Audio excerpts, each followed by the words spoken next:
Shalom, selamat pagi. Senang sekali saya Abel Dali bisa menjumpai Bapak Ibu semua dalam ibadah online GBI Rosipina. Dan seperti biasa, sebelum Anda memulai untuk beribadah secara online, saya akan membawakan sejumlah informasi. Yang pertama adalah mengenai hari Selasa, pendalaman Alkitab hadir secara online pukul 19.30 bersama Saudara Samuel Bambang Prasetyo. Kemudian hari Rabu, jam doa juga masih hadir secara online pukul 19.30. Hari Kamis, Sekolah Minggu Dewasa Wanita hadir pukul 18 waktu Indonesia Barat. Hari Sabtu, Light Community hadir pukul 18 waktu Indonesia Barat. Sementara untuk hari Minggu, pukul 7.45 waktu Indonesia Barat, ada 2 sekolah minggu. Yang pertama adalah kelas Dewasa Wanita 1 dan juga kelas Dewasa Pria. Sementara pukul 8, kelas Tunas Muda dan Madya akan bergabung. Setelah ibadah ini selesai, Sekolah Minggu Pemuda juga akan hadir untuk Anda. Gereja Baptis Indonesia Rosipina juga mengucapkan selamat bagi jemaat yang berhasil menempuh studinya dan menyelesaikannya. Siapa saja mereka yang menempuh studi dan menyelesaikannya dalam jenjang studi yang berbeda-beda? Ini dia. Dan informasi yang terakhir Bapak Ibu, saya tahu, kita semua tahu bahwa dunia saat ini masih terus dihantui oleh virus COVID-19. Namun, kasih dan anugerah Tuhan tidak pernah habis-habisnya setiap waktu. Bapak Ibu juga pasti diberkati Tuhan dengan sangat luar biasa. Jika Bapak Ibu rindu untuk memberikan persembahan dan persepuluhan sebagai bentuk untuk mengembalikan berkat dan anugerahnya, Bapak Ibu bisa memberikannya dalam persembahan dan persepuluhan melalui nomor rekening yang tertera di layar kaca Bapak Ibu saat ini. Demikian informasi yang bisa saya sampaikan. Selamat menikmati ibadah online GBI Rosipina. Tuhan Yesus memberkati. Shalom, selamat pagi Jemaat Gereja Baptis Indonesia Rosipina yang diberkati Tuhan. Kita sungguh bersyukur kalau pagi hari ini kita boleh beribadah bersama-sama, kita boleh bersekutu bersama-sama, sekalipun hanya melalui online. Tapi kita percaya Dia Tuhan yang hadir dimanapun kita berada. Mari Bapak Ibu, sebelum kita mulai ibadah kita akan membaca firman Tuhan yang terdapat dalam Mazmur 100 ayat 1 sampai yang ke-5. Pujilah Allah dalam bait-Nya. Mazmur untuk korban syukur. Bersorak-soraklah bagi Tuhan hai seluruh bumi. Beribadalah kepada Tuhan dengan sukacita. Datanglah ke hadapan-Nya dengan sorak-sorai. Ketahuilah bahwa Tuhanlah Allah. Dialah yang menjadikan kita dan punya Dialah kita, umatnya dan kawanan domba gembalaannya. Masuklah melalui pintu gerbangnya dengan nyanyian syukur, ke dalam pelatarannya dengan puji-pujian.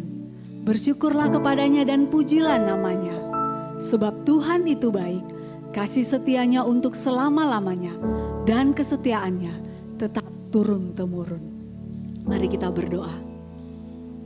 Bapa yang baik, Bapa yang begitu mengasihi kami sungguh bersyukur kepadamu Tuhan. Kami sungguh Bapa rindu untuk menaikkan pujian dan penyembahan kami kepadamu Tuhan. Karena kami tahu Tuhan, kalau kami ada pagi hari ini, itu semua karena anugerah Tuhan dalam kehidupan kami. Itu semua karena kasih Tuhan dalam kehidupan kami. Tuhan, mari Tuhan Engkau hadir di dalam hati dan pikiran kami Tuhan. Kami percaya Engkau Allah yang maha hadir Tuhan. Pagi hari ini Tuhan kami datang kepadamu Bapa. Kami rindu Tuhan. Kami mau bersekutu dengan Engkau Tuhan. Kami rindu Tuhan. Kami mau naikkan pujian kami. Syukur kami kepadamu Tuhan. Biarlah urapan-Mu mengalir dalam setiap kami Tuhan. Roh Kudus-Mu bekerja dimanapun kami berada Tuhan. Dan melawat setiap kami Tuhan. Engkau yang menyertai, Engkau yang memberkati ibadah kami pagi hari ini. Dari awal pertengahan hingga akhirnya. Terima kasih Tuhan Yesus. Di dalam nama Tuhan Yesus kami berdoa dan bersyukur. Haleluya. Amin. Mari Bapak Ibu yang dikasihi Tuhan. Kita mau naikkan syukur kita kepada Tuhan. Kita mau katakan terima kasih Tuhan.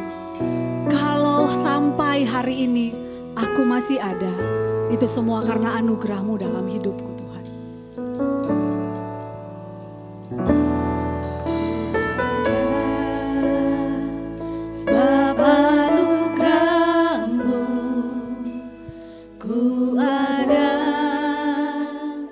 Karena kasih-Mu Tuhan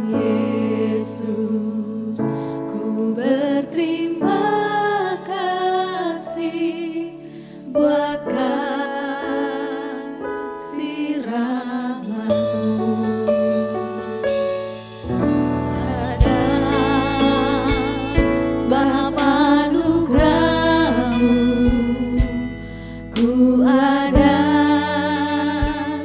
karena kasih-Mu, Tuhan Yesus. Ku berterima kasih buat kasih rahmat-Mu. Terima kasih Yesus, Yesus. Terima kasih karena anugerah-Mu buat hidupku sekarang. Ku kan memuji-Mu selamanya. I am here because your love. I am here because of your grace. I am here because of your love, Lord Jesus. I am so thankful for your grace abounds to me. Thank you, Jesus, Jesus, Jesus. Thank you, Jesus. It's only by your grace that I could live today. Forever I will praise your name,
Bapa, segala kemuliaan hanya bagi-Mu Tuhan. Segala syukur hanya bagi-Mu Tuhan. Terima kasih Tuhan Yesus, terima kasih. Lebih lagi kami mau memuji Engkau Tuhan. Engkau layakkan setiap kami dalam nama Tuhan Yesus. Haleluya. Amin. Haleluya. Kita sungguh bersyukur kepada Tuhan. Karena bukan hanya saja Dia menyerahkan hidupnya, begitu mengasihi kita. Tetapi lebih daripada itu, Dia memberikan kita kuasa untuk menjadi pemenang. Mari Bapak Ibu, Saudara sekalian, jika tidak keberatan saya undang untuk bangkit berdiri, kita mau memuji Tuhan. Kita mau katakan, ku diberi kuasa. Haleluya.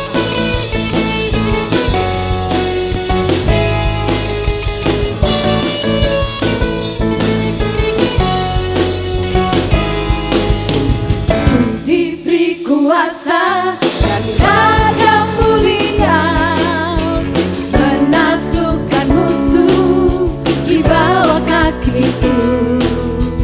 Ku pakai kuasa dari Raja Mulia. Bila Allah ada bersamaku, siapa jadi lawanku? Sungguh besar Kau Tuhanku, Engkau perisai hidupku. Ku berdiri dengan iman dalam Yesus Tuhan. Kau yang memberi kemenangan, ku bersorak merayakan. Terpujilah Engkau Raja segala raja. Haleluya. Terpujilah Engkau Raja di atas segala raja. Terima kasih Tuhan, kami diberi kuasa untuk menjadi pemenang. Diberi kuasa dari Raja Mulia, menaklukkan musuh di bawah kakiku. Ku pakai kuasa dari Raja Mulia. Bila Allah ada bersamaku, siapa jadi lawanku? Sungguh besar Kau Tuhanku, Engkau perisai hidupku.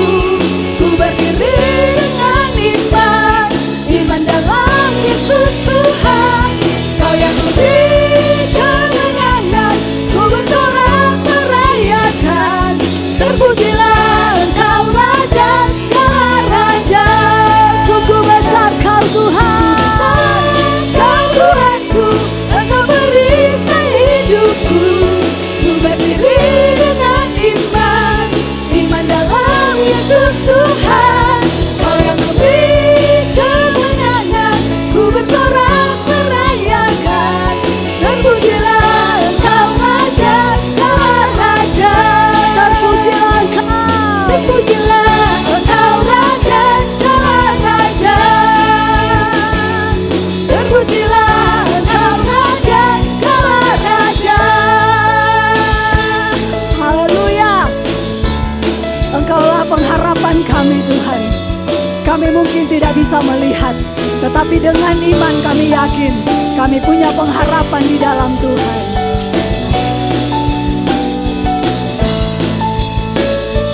Besar dari yang ku harapkan, bukti dari segala yang tak kulihat. Iman berikan ku kekuatan Untuk melakukan perkara yang hebat. melakukan perkara yang hebat. Bersama Rohmu, Ku yakin pasti menang. ku pasti menang. Tinggi namamu dipuji, hormat kemuliaan. Sorak dengan segenap hati, Raja keagungan.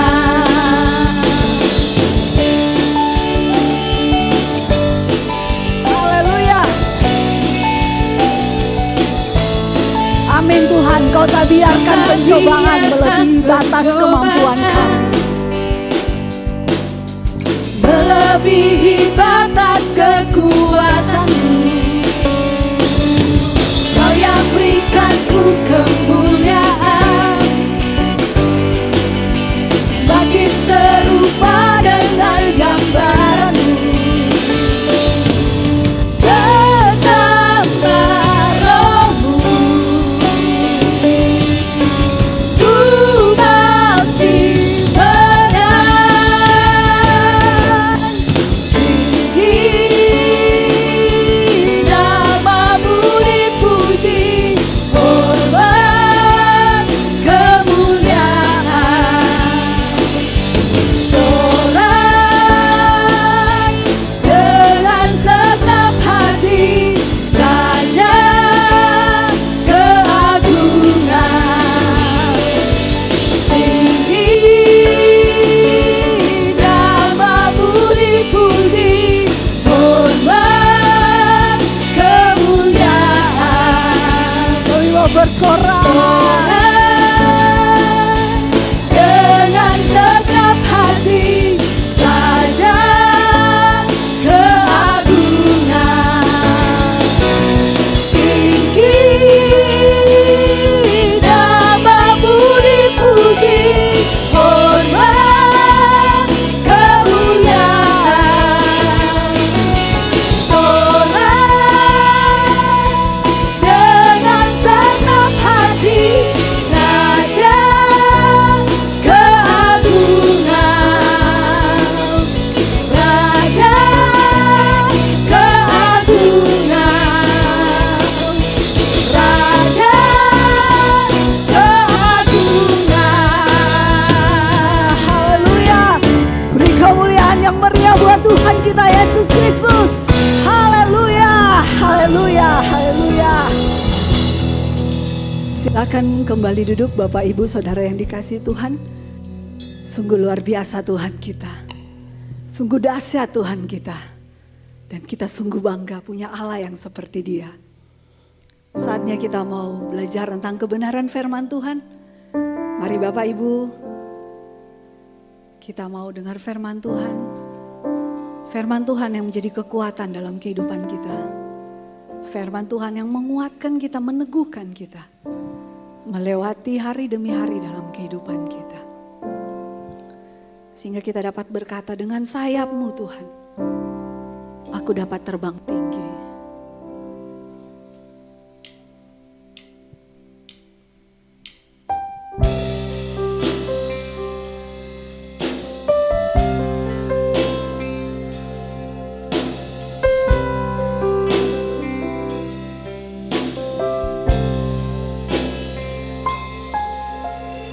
Firman-Mu berkata Kau besertaku, maka kuat roh dan jiwaku. Tangan-Mu Tuhan selalu ku nantikan, di setiap langkahku percaya. Firman-Mu berkata Kau besertaku, maka kuat roh dan jiwaku. Tangan-Mu Tuhan selalu ku nantikan, di setiap langkahku percaya. Dengan sayap-Mu ku akan terbang tinggi, di tengah badai hidup ku tak menyerah. Kau kekuatan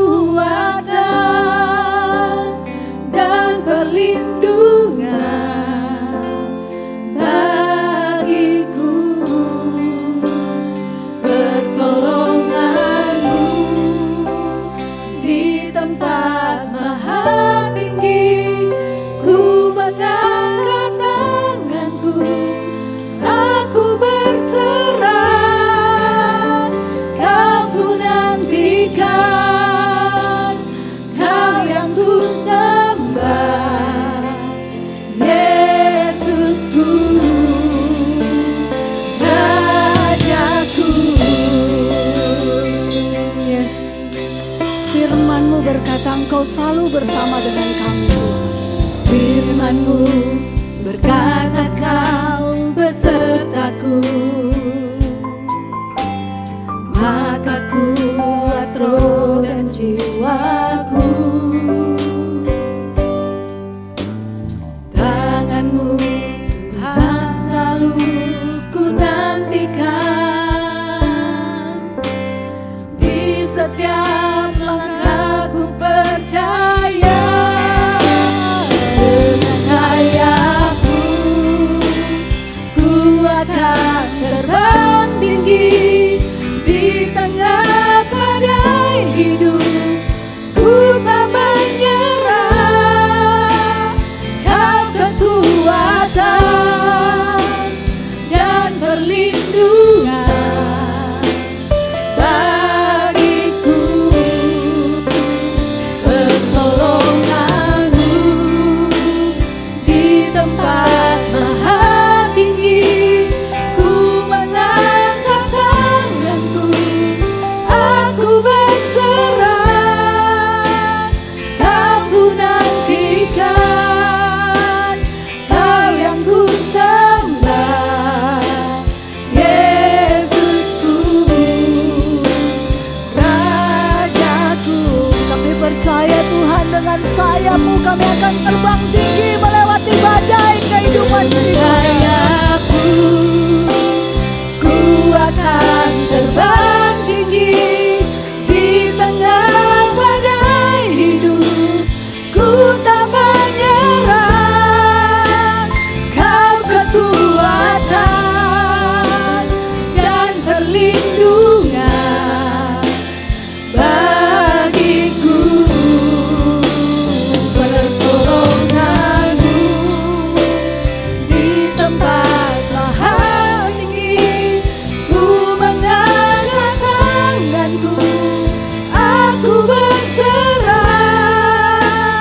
Kau ku nantikan, Kau yang ku sembah, Yesusku, Rajaku. Kau ku nantikan, Kau yang ku sembah, Yesusku,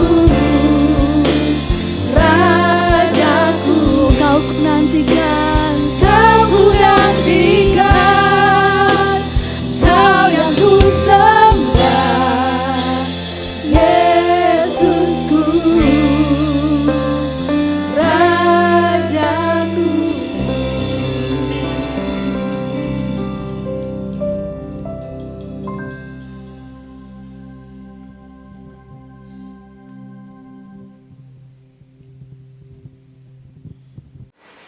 Shalom saudara-saudara, selamat beribadah dalam nama Tuhan Yesus Kristus. Sebelum itu, mari kita akan berdoa bersama-sama. Tuhan, sebentar kami akan mendengarkan firman-Mu, yang saya percaya urapan-Mu ada di tengah-tengah kami, di hati kami, untuk menjelaskan lebih lanjut, lebih dalam tentang firman yang kami akan bahas hari ini, khususnya mengenai iman. Kami percaya Tuhan akan memberkati kami lebih daripada apa yang kami duga. Terima kasih Tuhan, dalam nama Yesus, amin. Nah, hari ini saudara, tema yang diketengahkan di tengah-tengah kita adalah mengenai iman, saudara. Nah, berbicara mengenai iman, itu di Alkitab sangat luas sekali. Bahkan dari kitab Kejadian sampai kitab Wahyu pun, semua harus didasarkan dengan iman.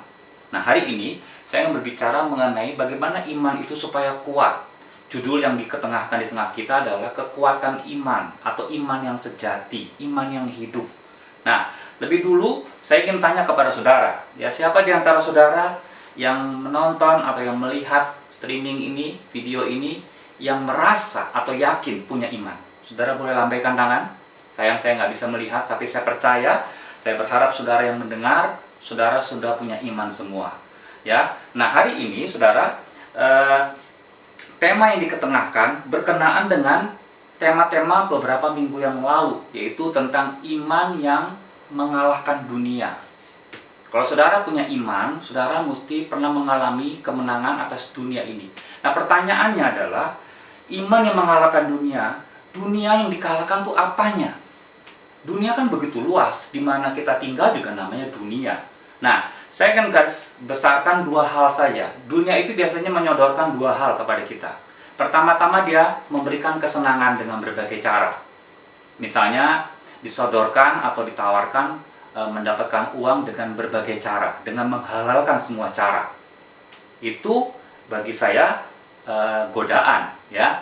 Atau ada juga dunia ini, karena memang kita tinggal bukan di sorga, bukan di Taman Firdaus, kita di dunia yang sudah rusak ini. Sorga tidak kita nggak bisa merasakan di sini, tapi dunia itu biasanya memberikan kesulitan kepada kita. Nah, dua hal ini saja, godaan atau cobaan. Ini yang kita akan bahas menit-menit ke depan untuk kita bisa menang atas semua hal ini. Nah, sebelumnya, saudara, saya ingin berbicara mengenai satu jenis iman, karena di Alkitab ada banyak jenis iman. Ya, kalau saudara bisa melihat dengan teliti di Alkitab, iman tidak hanya satu jenis. Iman itu berbagai ukuran, berbagai level, dan berbagai nama. Ya, nah misalnya saya ingin kasih tahu kepada saudara, Rasul Paulus, saudara kenal Rasul Paulus yang menulis banyak surat ya di dalam kitab Perjanjian Baru. Rasul Paulus banyak menginjili orang non-Yahudi. Memang dia didesain oleh Tuhan, disetting oleh Tuhan, dipanggil oleh Tuhan untuk bisa menyelamatkan orang-orang non-Yahudi. Ya, apa yang dia lakukan? Dia menginjil kemana-mana. Dia buka pos PI, dia buka gereja di mana-mana. Dia banyak mengumandangkan atau dia banyak mentengahkan satu tema iman yang namanya iman yang menyelamatkan. Karena apa? Karena banyak yang belum selamat di dalam Tuhan, yang dinamakan dengan salvation faith. Di dalam kitab Roma, dia banyak mengupas begitu dalam sekali tentang iman ini.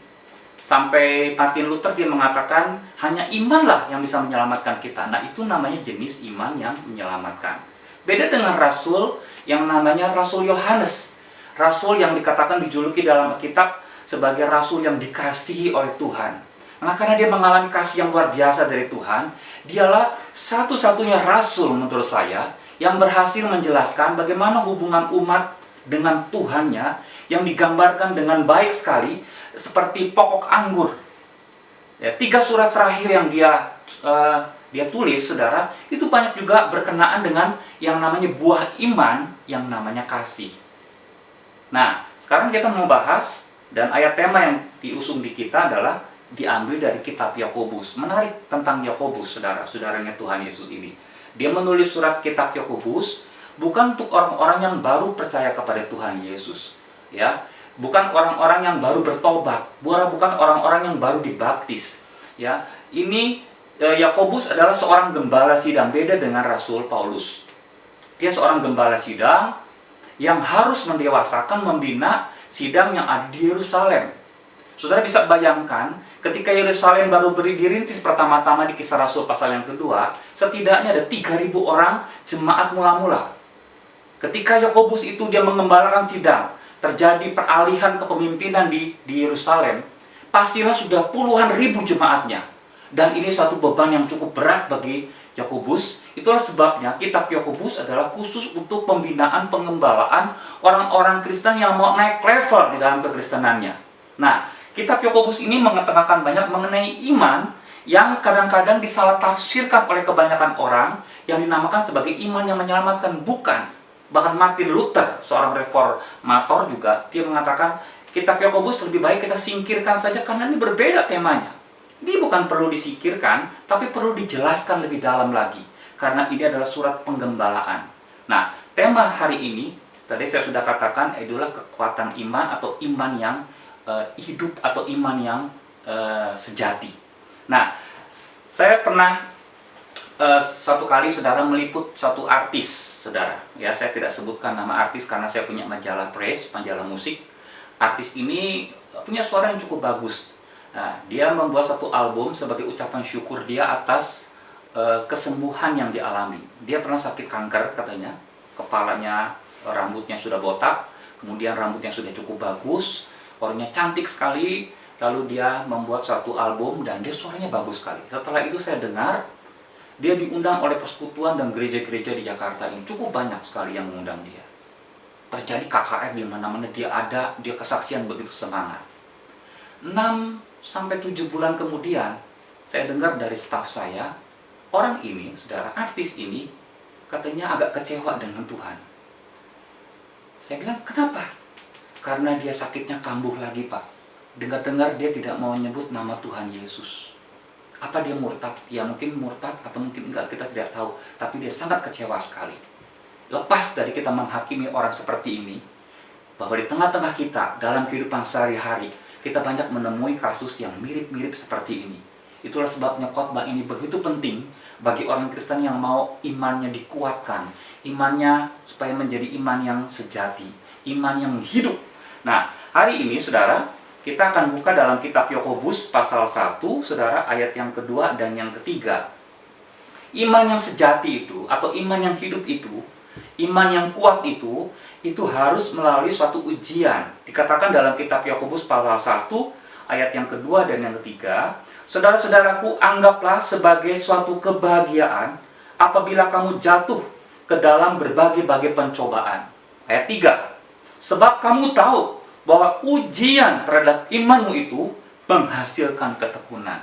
Nah, ayat 3 menandaskan kepada kita syarat supaya saudara punya iman yang sejati, syarat supaya saudara punya kekuatan iman yang kuat adalah harus melalui suatu ujian. Nah, diuji sama apa? Ayat 2 memberitahukan kepada kita, diuji dengan berbagai-bagai pencobaan.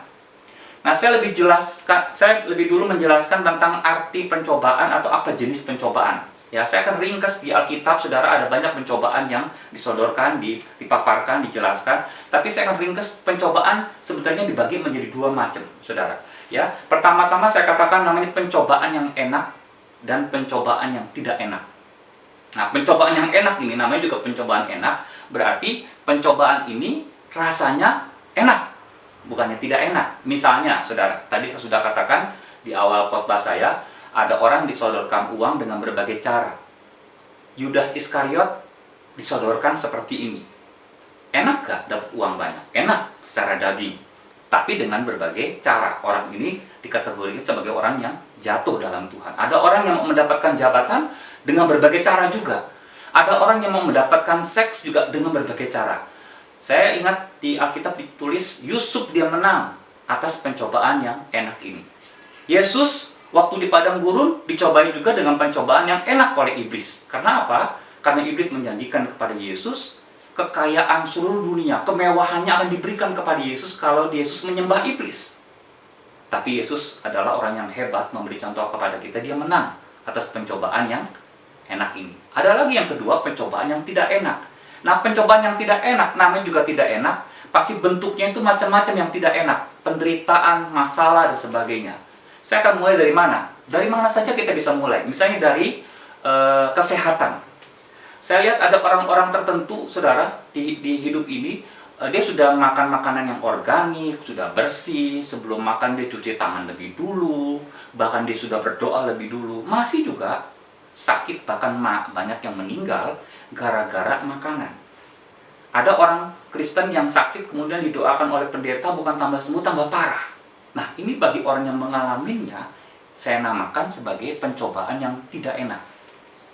Dalam hal apa saja, dalam hal hubungan misalnya. Orang ditinggalkan oleh orang yang dikasihi atau diputuskan oleh orang yang kita cintai.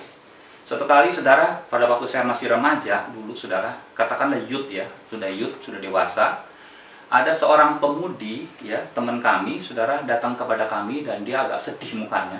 Diceritakan begini, ya, saya heran ini dengan pacar saya. Pacar saya baru memutuskan hubungan dengan saya, ya, berakhir hubungan mereka karena gara-gara pelayanan, saudara. Aneh gak ada orang seperti itu. Dia sudah cukup lama, berbulan-bulan diultimatum oleh pacarnya, jangan sampai pacarnya ini, saudara, mendapatkan kesulitan karena dia ini pelayanan. Pacarnya sudah gak setuju dia pelayanan, tapi dia tetap pelayanan. Teman saya ini akhirnya diputusin. Nah, bagi teman saya ini, diputusin pacar, ditinggal oleh orang yang dikasihi, itu adalah pencobaan yang tidak enak. Ada banyak sekali masalah ekonomi, mungkin COVID-19 ini membawa dampak juga kepada kita semua. Setidaknya kalau saudara nggak di PHK, pemasukan pasti berkurang, saudara. Nah, ini namanya pencobaan yang tidak enak. Nah, saya percaya ayat 2 yang ditulis oleh kitab Yakobus di sini, apabila kamu jatuh ke dalam berbagai-bagai pencobaan, berbahagialah apabila kamu jatuh. Tentulah di sini yang dimaksud bukan pencobaan yang enak.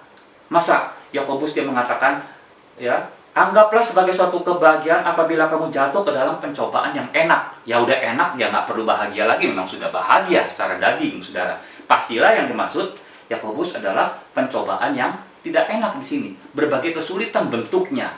Nah, ini yang saya akan ekspos kepada saudara, dan ini jadi bahan atau materi Tuhan, saudara, untuk menguji iman saudara, supaya jelas kualitas iman saudara itu iman yang kuat, iman yang hidup, iman yang sejati, atau iman yang palsu. Ya, ada orang merasa, saudara, ada orang yang dia mau lulus ujian, mau lulus, saudara, tapi tidak mau ikut ujian. Ya, di Amerika beda dengan di Indonesia. Saya dengar di Amerika, kalau orang mau mendapatkan SIM, ya, surat izin mengemudi, dia harus ikut ujian.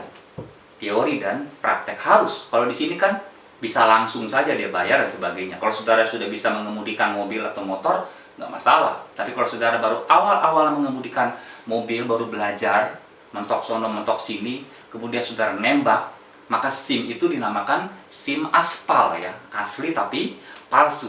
Banyak orang Kristen yang modelnya seperti ini. Di omongannya atau di pelayanannya seperti orang yang dewasa rohani, seperti orang yang imannya luar biasa, tapi sebenarnya kenyataannya itu palsu. Nah, hari ini kita akan bongkar habis, saudara, tentang iman yang hidup itu bagaimana, iman yang sejati itu yang bagaimana. Menarik disimak ayat yang kedua, saudara. Ayat yang kedua dikatakan, kata apabila kamu jatuh, kata apabila itu bukan dipakai kata if dalam bahasa Inggris. Biasanya kan kalau dalam bahasa Inggris dipakai kata if, apabila atau jikalau, itu pengandaian, permisalan. Kalau pengandaian ini bisa terjadi, bisa juga tidak terjadi. Misalnya, saudara, ya, andai kata kita punya umur, ya, lebih dari 1000 tahun, tapi kan bisa terjadi, bisa juga tidak terjadi. Banyak tidak terjadi aja kalau pengandaian. Tapi yang dipakai di dalam kitab Yakobus pasal 1 ayat yang kedua ini, untuk apabila, itu dipakai kata when. When ye fall into. Apabila, ya. Tapi terjemahannya bukan ketika. Jadi kata apabila ketika diterjemahkan kata when, ini akan diterjemahkan secara literal seperti ini. Saudara-saudaraku, anggaplah sebagai suatu kebahagiaan manakala atau kapanpun kamu jatuh ke dalam berbagai-bagai pencobaan. Artinya soal waktu saja. Kapanpun. Kata kamu jatuh, memang pencobaan ini kita tidak cari. Seperti yang Yesus ajarkan, jauhkanlah aku dari pencobaan. Tapi ini kan sebenarnya pencobaan tiba-tiba datang aja kepada kita.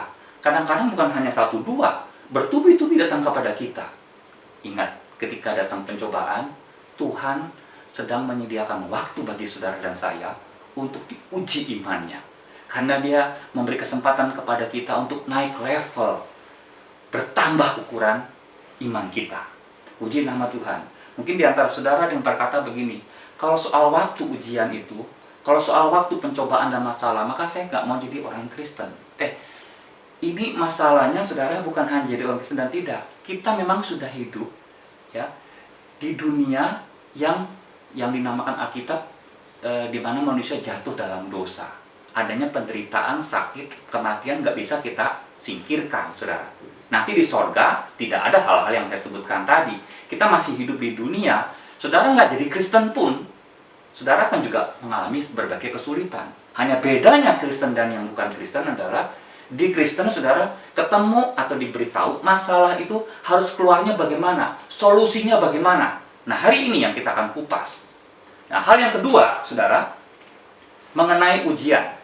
Ketika orang ujian, pasti tujuannya ada 2, ya.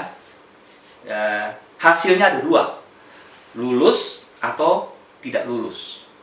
Saudara merasa nggak kalau saudara diuji, sebenarnya cuma ada 2 kans, ya, lulus atau tidak lulus. Nah, yang tidak lulus dalam ujian hidup, ciri-cirinya disebutkan di dalam kitab Yakobus pasal 1, saudara, ayat yang ke-13.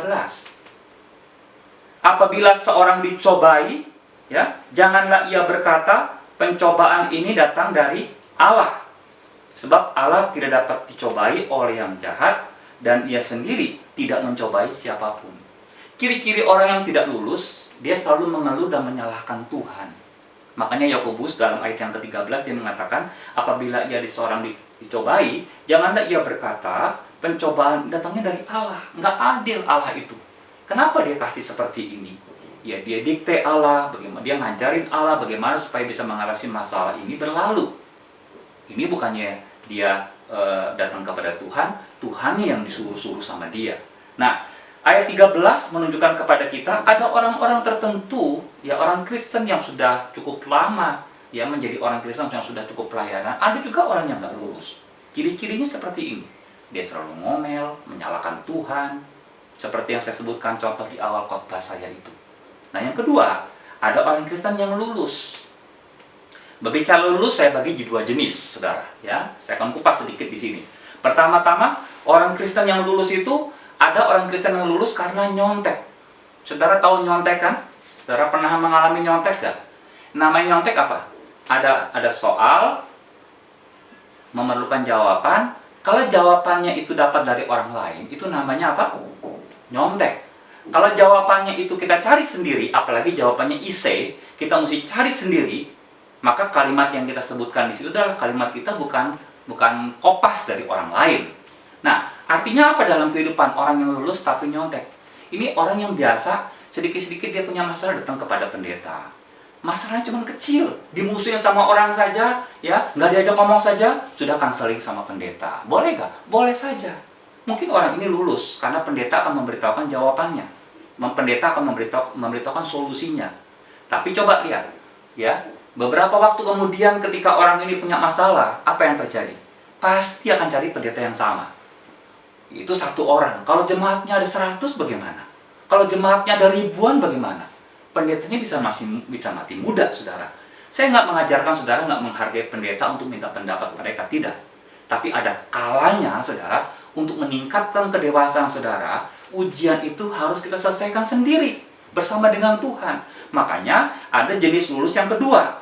Nah, jenis lulus yang kedua ini dikatakan dalam kitab Yakobus pasal 1 ayat yang ke-12. Berbahagialah orang yang bertahan dalam pencobaan, sebab apabila ia sudah tahan uji, dia akan menerima mahkota kehidupan, mendapatkan penghargaan yang dijanjikan Allah kepada barang siapa yang mengasihi dia. Jadi, yang kedua dikatakan di Alkitab, saudara, ada orang-orang tertentu, dia melalui ujian tegar sekali, hebat sekali. Sebab itu, Tuhan menjanjikan dia mendapatkan satu penghargaan, award, mahkota kehidupan. Tuhan sudah siapkan orang-orang seperti ini. Puji nama Tuhan. Ya, orang-orang seperti ini paling tidak melalui ujian, kalau orang sudah lulus ujian, setidaknya saya baca di kitab Yakobus pasal 1 ayat yang ketiga dan yang keempat, ada 2 hal ya, untuk bisa melacak, menilai saudara itu sudah lulus atau tidak, saudara dapatkan semacam ijazah dari Tuhan. Ada 2 hal. Pertama-tama, Yakobus pasal 1 ayat yang ketiga. Sebab kamu tahu bahwa ujian terhadap imanmu itu menghasilkan ketekunan. Jadi pertama-tama, saudara, kalau orang lulus, apalagi lulusnya dikatakan di ayat yang ke-12 mendapatkan penghargaan dari Tuhan. Mau tidak mau, dia mempunyai suatu sifat, terbentuklah satu sifat yang namanya tekun. Ya, dalam bahasa Inggrisnya ketekunan ini dalam King James diterjemahkan patience, ya, kesabaran. Jadi kesabaran sama ketekunan menurut kitab Yakobus bukan diminta, tapi didapat atau hasil dari saudara lulus ujian.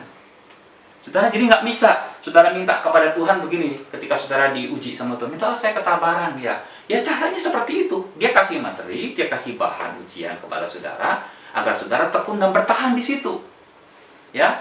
Dalam terjemahan New American Standard Bible, kata ketekunan diterjemahkan dengan bagus sekali ya. Kata ketekunan diterjemahkan dengan endurance. Ya, endurance itu artinya apa? Daya tahan, keteguhan. Ya, saya gambarkan seperti orang yang push up begitu, orang yang tangannya dan kakinya ke bawah begitu.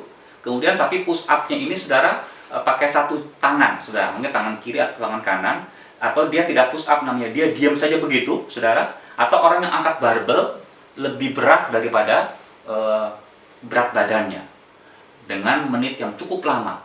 Nah, itu namanya endurance atau itu namanya hupomone.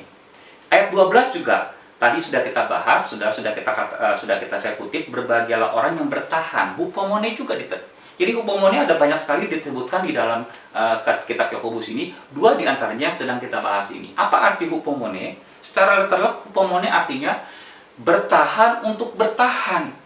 Karena memang pencobaan atau kesulitan kan tidak hanya sehari 2 hari, cukup lama. Tapi saya terjemahkan, ya. Saya akan menjelaskan hupomone itu sebenarnya apa artinya. Hupomone itulah kemampuan untuk bertahan dalam kesukaran dan mengubah kesukaran itu menjadi berkat atau keuntungan bagi diri saudara sendiri. Itu hupomone. Nah, orang yang punya kemampuan seperti ini sangat sedikit. Ya, pertama-tama kalau dia mampu, dia akan bisa bertahan. Nah, kita namakan orang itu, wah kamu sabar ya. Padahal dia sudah luar biasa habis-habisan mengalami pencobaan itu. Yang kedua, yang Alkitab tulis dalam ayat yang keempat, Yakobus pasal 1 ini, yang kita dapat melalui cobaan, ujian itu adalah, dan biarkanlah ketekunan itu memperoleh buah yang matang, supaya kamu menjadi sempurna dan utuh, dan tak kekurangan suatu apapun. Dan yang kedua, yang kita dapat, kalau kita lulus dalam ujian hidup ini adalah, selain ketekunan, yang kedua itu penyempurnaan hidup. Kita tahulah semua, masing-masing kita punya kelemahan. Nah, bagaimana cara Tuhan menyelesaikan kelemahan dan kekurangan kita? Ya melalui ujian itu. Ya, dikatakan tadi tak kekurangan suatu apapun. Kita mungkin masih banyak yang kurang kasih, kurang baik, ya, kurang sopan dan sebagainya. Dibersihkannya melalui apa? Melalui ujian itu. Tidak ada cara lain, tidak ada proses lain selain ini. Dikatakan dalam ayat yang keempat, menyempurnakan itu artinya menyucikan kita. Nah, saya baca di dalam kitab Yakobus, ya, pasal 1, saudara, misalnya ayat yang ke-14 sampai dengan yang ke-15. Tiap-tiap orang dicobai oleh keinginannya sendiri, karena ia diseret dan dipikat olehnya. Dan apabila keinginan itu telah dibuahi, ia melahirkan dosa. Dan apabila dosa itu sudah matang, ia melahirkan maut. Jadi pencobaan itu, pencobaan yang enak tadi ini, saudara, itu datangnya dari keinginan saudara sendiri. Itu keinginan daging. Nah, bagaimana cara menyempurnakan orang yang hidupnya seperti ini? Tadi saya sudah katakan, melalui ujian, cobaan. Makanya kita kenal kalau emas itu mau disebut sebagai emas yang sejati, emas yang murni, emas itu harus relakan dirinya masuk dan digodok di dalam suatu perapian yang panas sekali. Dia akan memisahkan emas ini dari kotoran-kotorannya. Waktu keluar emas ini, saudara, dari perapian itu, maka emas ini menjadi emas yang murni, ya, emas yang betul-betul tidak ada kekurangan lagi. Atau pokok anggur, kalau dia mau berbuah lebat, dia harus mau disiangin atau dipotong beberapa hal yang nggak penting dalam ranting-rantingnya. Nah, puji nama Tuhan. Makanya saya lihat ada satu tulisan seperti ini, iman yang kecil bisa membawa kita ke sorga. Tapi iman yang besar dapat membawa sorga ke dalam hidup kita. Kenapa? Ketika orang menghadapi ujian, dia mengalami bukan neraka yang dia sedang alami, tapi dia sedang menciptakan kesulitan itu menjadi berkat bagi diri dia sendiri. Maka itu dikatakan dalam kitab Yakobus, berbahagialah orang. Ya, hendaklah orang itu bersukacita. Ya, yang terakhir, saudara, poin yang terakhir. Nah, biasanya poin yang terakhir ini adalah poin yang sangat penting bagi saya. Ya, ini tadi baru prolog khotbah saya, baru pendahuluan. Ini khotbah yang sesungguhnya adalah di poin yang terakhir ini, yaitu cara supaya lulus. Tadi kita sudah mengatakan bahwa iman harus diuji, hasilnya juga kita sudah bahas. Nah, sekarang kita mau bahas tentang caranya supaya lulus bagaimana. Nah, sebelum saya ingin berbicara lebih lanjut tentang cara supaya lulus ujian, saya ingin cerita sedikit tentang seorang jemaat yang sedangkan seling dengan seorang pendeta, tentang usahanya. Ya, jemaat ini sudah cukup lama dia merintis usahanya, sudah 5 tahun yang lalu. Dia bertanya kepada pendetanya seperti ini, Pak Pendeta, kenapa saya akhir-akhir ini usahanya kok agak menurun? Saya sudah 5 tahun usaha cukup berhasil. Pak Pendeta mungkin tahu ketika saya merintis, Pak Pendeta juga sudah mendoakan. Tapi kenapa akhir-akhir ini, bulan-bulan terakhir ini, usaha saya menurun? Apakah Tuhan tidak peduli lagi kepada saya? Nah, pendetanya ngajak berdoa, lalu dia memberitahukan begini, ya. mungkin ya Anda ini kurang banyak doa. Lalu jemaat ini mengatakan, doa, saya sudah berdoa siang malam Pak Pendeta. Bukan hanya untuk saya dan usaha saya, Pak Pendeta pun saya juga sudah mendoakan. Lalu yang kedua, pendetanya dia menjawab seperti ini. Kemungkinan kalau bukan doa, mungkin Anda lupa memberikan perpuluhan. Hah? Memberi perpuluhan? Kata jemaat ini. Saya tidak pernah telat Pak. Bukan hanya memberi perpuluhan dan doa, saya juga serajin baca Alkitab. Jadi, Pak Pendeta tolonglah, kira-kira Tuhan apa nggak peduli sama saya lagi? Pak Pendeta mulai bingung, saudara. Dia mulai mencari hikmat. Akhirnya dia temukan jawaban yang ketiga. Ya, dia tanya begini, Anda rajin ke gereja gak? Anda rajin ibadah gak? Apalagi di tengah-tengah COVID-19 seperti ini. Dia bilang, oh saya rajin ke gereja Pak. Bukan hanya gereja Bapak doang, gereja tempat-tempat lainmu saya kunjungin.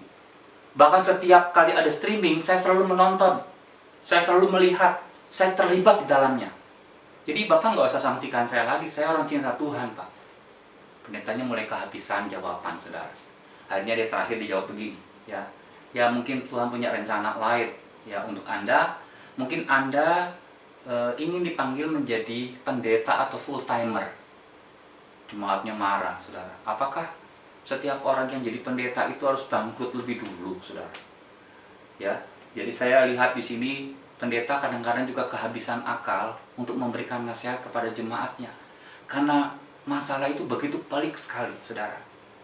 Pendetanya terus berkata begini, udah ya Pak, sudah ya Pak, saya ingin memberitahukan kepada yang lain, atau saya ingin counseling yang lain lagi, karena jemaat lain sudah menunggu saya. Nah, ini sedikit cerita ekstrim, saudara, yang terjadi di kalangan antara jemaat dan pendetanya ketika punya masalah. Nah, itulah sebabnya cara supaya lulus tidak harus seperti nyontek seperti itu yang saya katakan tadi.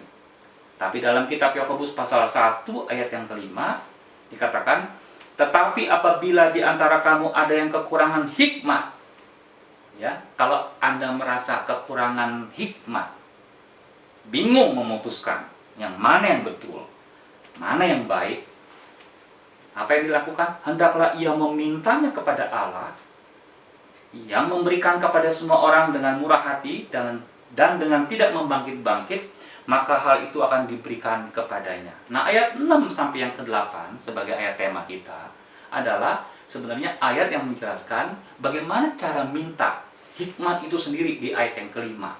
Ayat yang ke-6 dikatakan, hendaklah ia memintanya. Meminta apa? Meminta hikmat untuk bisa menemukan jalan keluar atas masalah kita.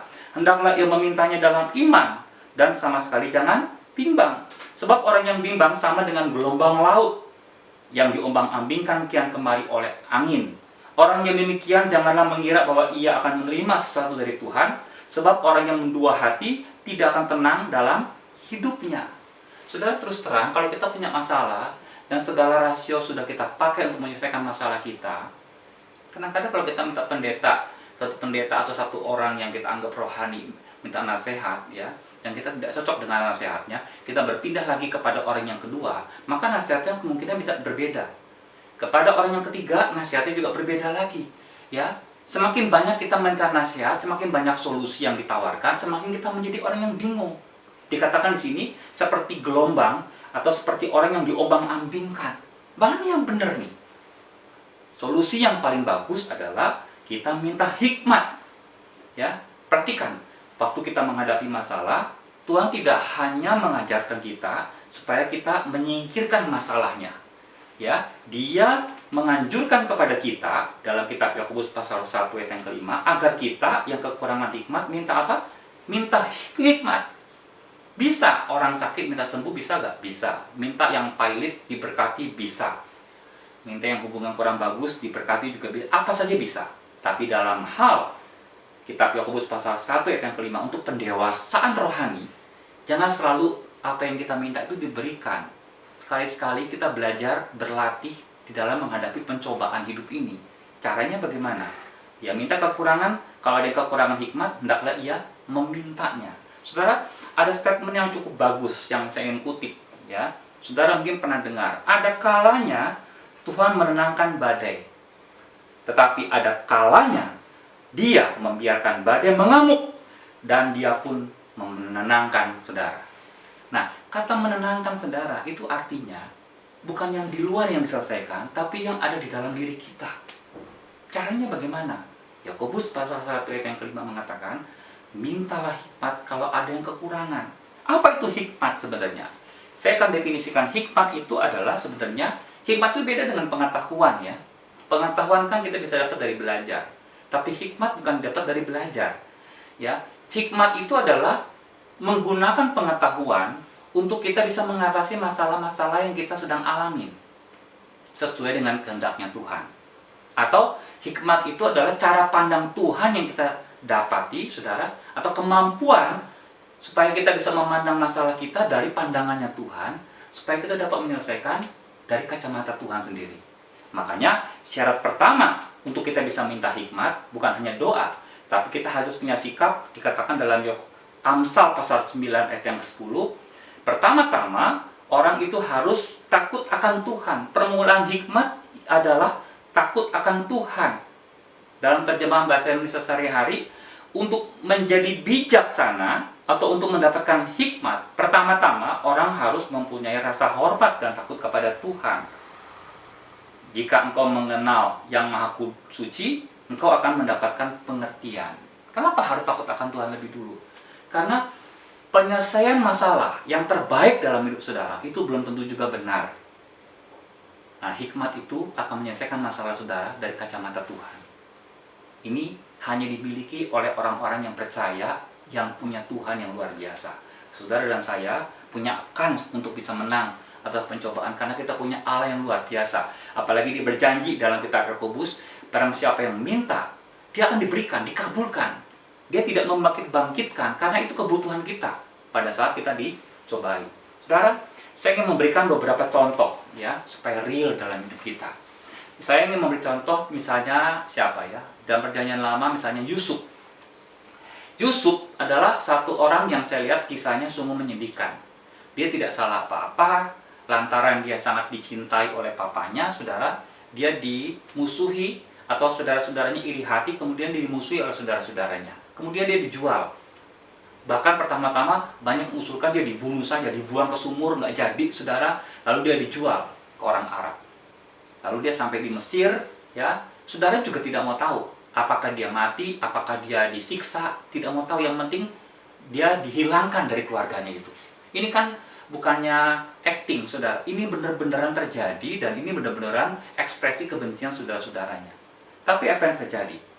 Ya, 13 tahun kemudian ketika Yusuf ketemu dengan saudara-saudaranya, apa yang dikatakan oleh Yusuf? Ya, Kejadian pasal 50 ayat yang ke-20, ini hikmat. Dikatakan begini, memang kamu semua ini, kakak-kakaknya, telah merekak-rekakkan, merencanakan yang jahat terhadap aku. Tetapi Allah telah merekak-rekakannya untuk kebaikan, dengan maksud melakukan seperti yang terjadi sekarang ini, yakni memelihara hidup suatu bangsa yang besar. Kalau Yusuf nggak punya hikmat, nggak mungkin dia berpikiran seperti ini. Pikiran yang normal adalah kalau orang dimusuhi, apalagi orang dijual, dilupakan, pasti kepahitan, saudara, membalas dendam. Saya percaya statement Yusuf ini bukan dikeluarkan atau bukan didapat pada waktu saudaranya datang. Ini sudah berbulan-bulan, bertahun-tahun lamanya dia sudah bergumul. Dan dia sudah putuskan diri dia mendapat hikmat. Saya percaya Tuhan punya maksud yang baik. Walaupun dia belum pernah baca Roma 8:28, tapi isinya kurang lebih sama. Apa yang kamu reka-rekakan yang jahat terhadap aku, Tuhan sudah mereka-rekakan yang baik. Dan apa yang terjadi ketika Yusuf lulus dalam ujian karakter ini, pengampunan ini, dia naik level. Tuhan izinkan dia menjadi orang nomor 1 di Firaun setelah Firaun itu sendiri. Dia menjadi Perdana Menteri. Dan karena dia ada di situ, saudara, apa yang terjadi? 7 tahun lamanya ketika terjadi paceklik global dunia, Mesir dan bangsa Israel khususnya, saudara yang datang ke situ dalam bentuk saudara-saudaranya, diselamatkan. Ini salah satu manfaat hikmat ketika dia menyelesaikan masalah. Yang kedua, saya kasih contoh tentang Paulus. Karena Paulus banyak kita bicarakan tentang orang yang banyak pelayanan sekali. Dan banyak cara-cara yang dia sudah buat. Paulus, waktu dia masuk ke Efesus, saudara, dia punya satu tempat training untuk mentraining orang di situ selama 2 tahun. Dan apa yang terjadi? Di kitab Kisah Para Rasul pasal 19 dikatakan selama dia mentraining itu, seluruh Asia kecil pada waktu itu dapat mendengar firman Tuhan.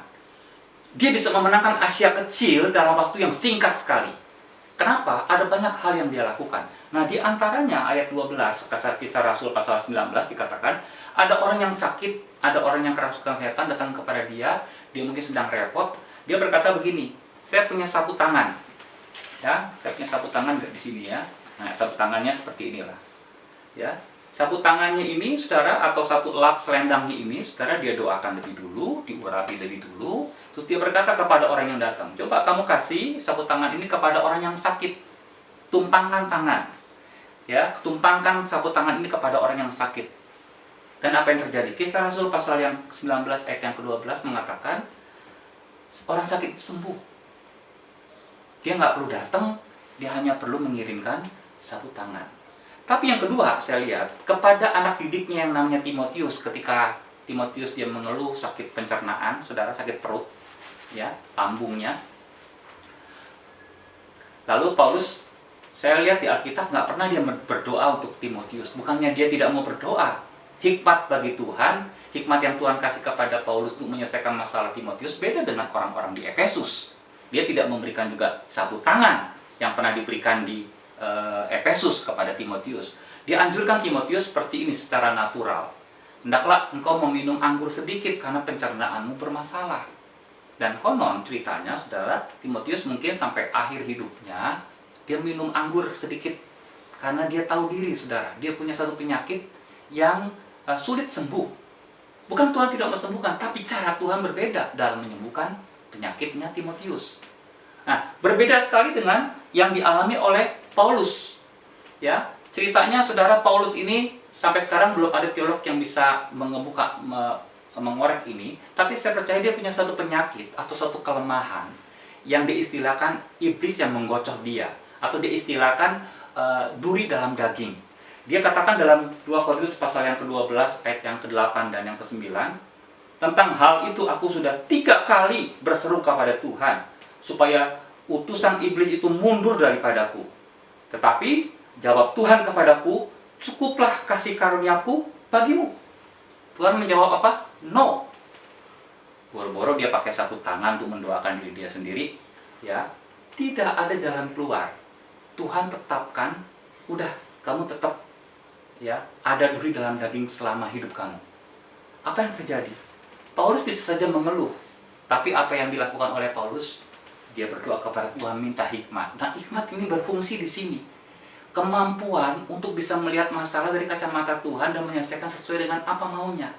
Kemudian dikeluarkan statement di Korintus, apa yang dikatakan, saudara? Justru dalam kelemahanlah aku menjadi orang yang kuat. Puji nama Tuhan. Aku diizinkan seperti ini supaya aku tidak bermegah. Karena dia orang hebat, saudara. Tuhan kirimkan seperti itu untuk kepentingan, keselamatan, kebaikan Paulus sendiri. Jadi tiap-tiap orang berbeda sekali. Tidak harus, saudara, kalau sakit sembuh. Kadang-kadang Tuhan mau berbicara banyak melalui penyakit saudara. Tidak harus saudara punya masalah, disingkirkan masalah saudara. Tuhan ingin berbicara banyak melalui masalah saudara, agar iman saudara menjadi iman yang dewasa, iman yang sejati, iman yang hidup.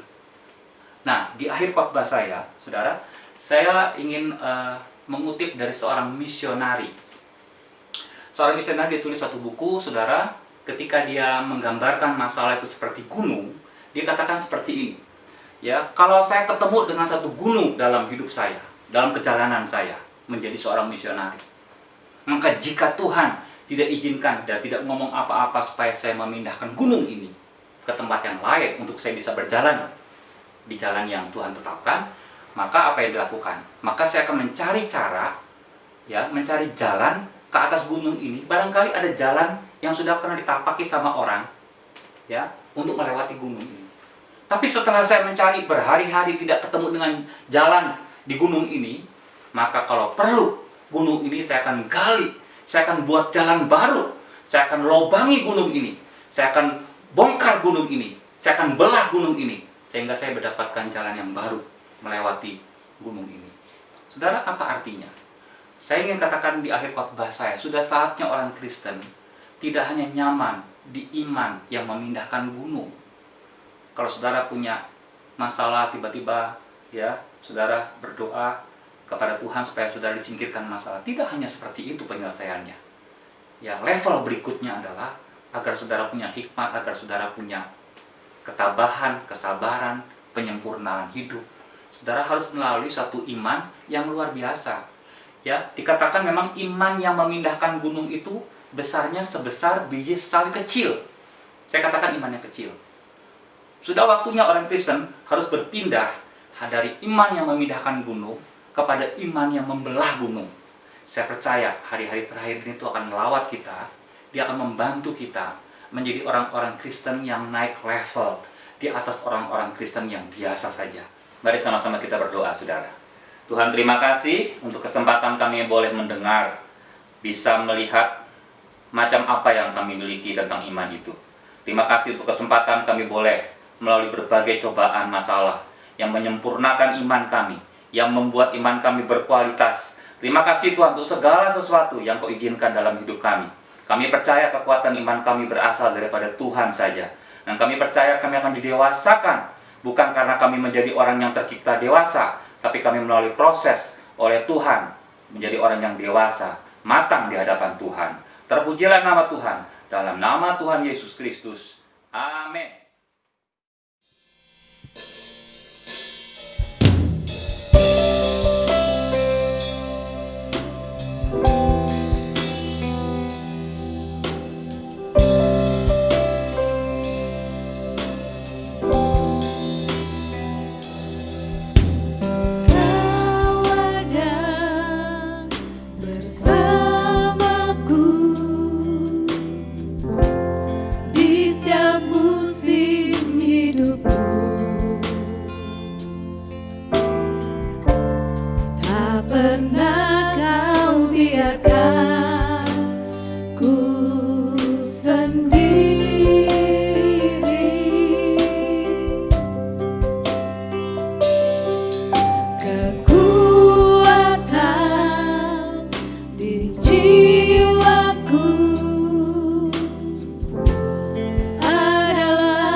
selalu ada bersama kami di setiap musim kehidupan kami, Tuhan.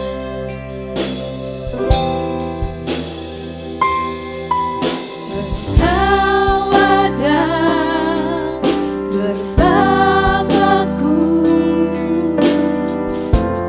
di setiap musim hidupku.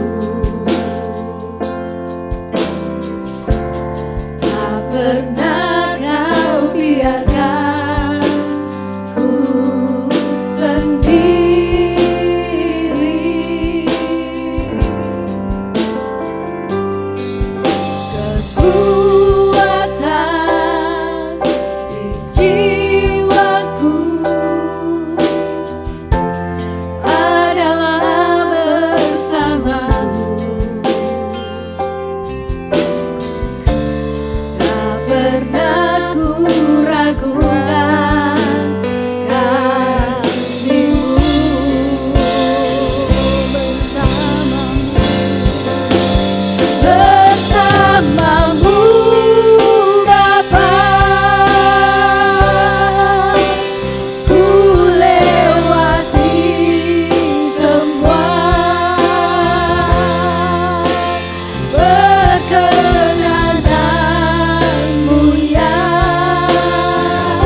Sidang jemaat yang dikasihi oleh Tuhan Yesus, mari kita menyatukan hati kita di dalam doa syafaat.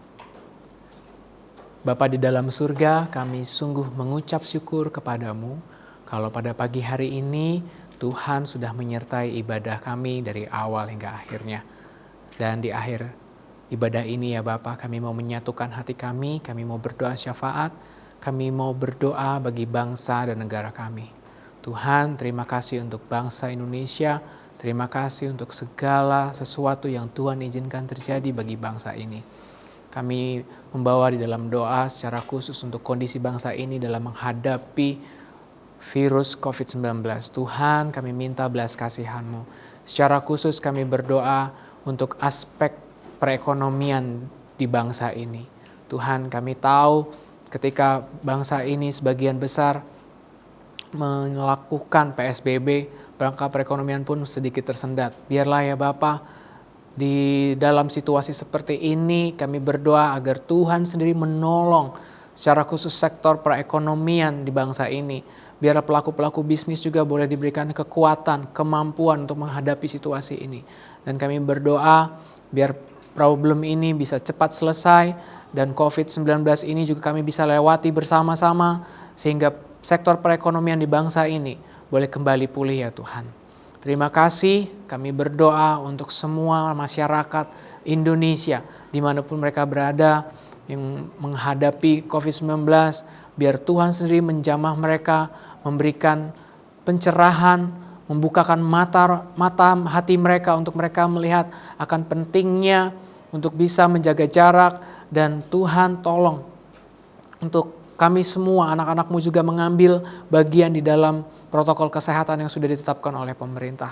Terima kasih Bapa, kami berdoa agar protokol yang diberlakukan ini menolong kami semua untuk tidak terkontaminasi oleh COVID-19. Kami berdoa ya Bapa untuk setiap pasien-pasien COVID dimanapun mereka berada. Bagi keluarga mereka kami berdoa agar Tuhan memberikan kekuatan, kesehatan lebih lagi untuk mereka bisa melalui situasi yang sangat sulit ini ya Tuhan. Terima kasih Bapa, kami serahkan seluruhnya ke dalam tangan-Mu dan kami mohon juga biar kasih Tuhan menyertai Bapak Presiden kami, Wakil Presiden, seluruh jajaran yang memerintah atas bangsa ini, Kementerian Kesehatan. Kami berdoa untuk dokter dan setiap tenaga medis. Berdoa Tuhan, biarlah kiranya Tuhan memberikan kekuatan kepada mereka semua untuk mereka bisa menyelesaikan bahkan mampu menolong setiap pasien-pasien COVID dan bisa menolong proses pengobatan daripada setiap pasien-pasien yang ada ya Bapak. Kami rindukan kondisi bangsa ini dan seluruh bangsa-bangsa lain yang menghadapi situasi yang sama. Kami semua boleh dimenangkan, kami semua boleh dilalukan oleh situasi sulit ini ya Tuhan. Terima kasih Bapak, terima kasih kami serahkan kondisi bangsa ini secara seluruhnya ke dalam tangan-Mu ya Tuhan. Terima kasih, kami berdoa terus bagi kondisi gereja-Mu ini, Gereja Baptis Indonesia Rosipina dengan semua jemaat, baik mereka yang mengalami COVID-19 secara langsung atau tidak langsung. Kami minta ya Bapa, biar Tuhan memberikan kekuatan, kemampuan untuk mereka bisa bertahan dalam situasi seperti ini. Ingatkan mereka untuk mereka terus berharap kepadamu, terus memegang iman yang teguh di dalam Tuhan Yesus Kristus. Dan kami percaya iman di dalam Yesus Kristus membuat kami kuat menghadapi situasi ini ya Tuhan. Terima kasih Bapa, terima kasih berikan hikmat juga bagi pemimpin-pemimpin gereja, bagi pengerja-pengerja yang ambil bagian di dalam pelayanan dalam gereja-Mu ini, agar kami semua terus bisa menjadi berkat bagi banyak orang, terutama bagi jemaat-Mu di tempat ini.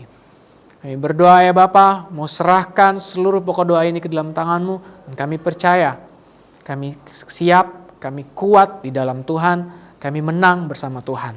Terpuji-pujilah nama-Mu ya Bapa, di dalam nama Tuhan Yesus Kristus. Kami mengucap syukur dan berdoa, haleluya, amin. Saudara-saudara, mari kita akhiri ibadah kita dan kita angkat kedua belah tangan kita. Terimalah berkat kasih dari Allah Bapa, damai sejahtera, kasih karunia daripada Yesus Kristus anaknya, persekutuan, kekuatan, penghiburan dari Roh Kudus menyertai saudara dan saya sampai kita dijemput sebagai mempelainya. Yang percaya sama-sama katakan, amin.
Ibadah kita pagi hari ini sudah selesai.